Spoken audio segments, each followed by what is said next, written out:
Banani re-entry হোটেলে ধর্ষণের মামলার প্রধান দুই আসামি আপন জুয়েলার্সের মালিকের ছেলে শাফাত আহমেদ ও তার বন্ধু নাইম আশরাফ কারাগারে তাদের প্রথম সাক্ষাতেই মারামারি করেছিল।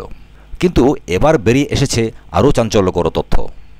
ঢাকা কেন্দ্রীয় কারাগারের একটি নির্ভরযোগ্য সূত্র জানিয়েছে, শুক্রবার দুপুরেই ধর্ষক নাইম আশরাফের সঙ্গে দেখা করতে কারাগারে যান তার বন্ধু ফাহিম আনসারি। তিনি নাইমের সঙ্গে 12 মিনিট কথা বলে বেরিয়ে আসেন।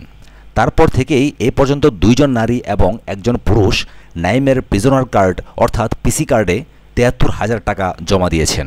তারা নিজেদের নাইমের বন্ধু হিসেবে পিসি কার্ডে টাকা জমা দিয়েছেন জানালেও সূত্র জানিয়েছে, মূলত যাদের সঙ্গে ঘনিষ্ঠ যোগাযোগ ছিল তাদেরকে নাইম তার বন্ধুকে দিয়ে তালিকা করে বিভিন্ন জনকে ফোন দিয়ে টাকা পাঠানোর কথা বলছেন।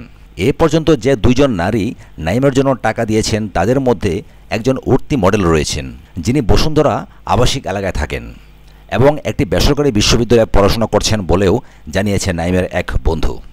এমনিতে জেলখানার ভেতরেও শাফাত, সাদমান ও নাইমরা নেশাজাতীয় দ্রব্য সেবন করছে বলে জানা গেছে। বনানীর রেন্ট্রি হোটেলে ধর্ষণের শিকার হওয়ার অভিযোগ এনে 6 মে বনানী থানায় মামলা করেন নির্যাতিত এক তরুণী। মামলার এজাহারে উল্লেখ করা হয়েছে, 28শে মার্চ পূর্ব পরিচিত শাফাত আহমেদ তার জন্মদিনের দাওয়াত দেয় এই 2 তরুণীকে। এরপর বনানী কে ব্লকের 27 নম্বর সড়কের 49 নম্বরে রেন্ট্রি হোটেলে নিয়ে যাওয়া হয় তাদের।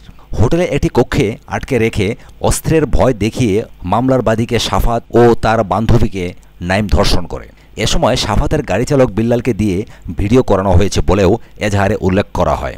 মামলায় আপন জুয়েলার্সের মালিকের ছেলে শাফাত আহমেদ, নাইম আশরাফ, রেগমান গ্রুপের মালিকের ছেলে সাদমান শাকিফ, শাফাতের গাড়ি চালক বিল্লাল ও গানম্যান রহমতকে আসামি করা হয়। মামলার পর পৃথক অভিযানে সকল আসামিকে গ্রেপ্তার করা হয়। এ মামলায় রহমত ছাড়া 4 আসামি 164 ধারায় অপরাধ স্বীকার করে জবানবন্দি দিয়েছে। নাইম আশরাফ সিরাজগঞ্জের ফেরিওয়ালা আমজাদ হোসেনের ছেলে। তার বিরুদ্ধে বনানী ধর্ষণ ঘটনায় জড়িত থাকার পাশাপাশি বিভিন্ন প্রতারণার অভিযোগও রয়েছে। তার প্রকৃত নাম হাসান মোহাম্মদ আব্দুল হালিম।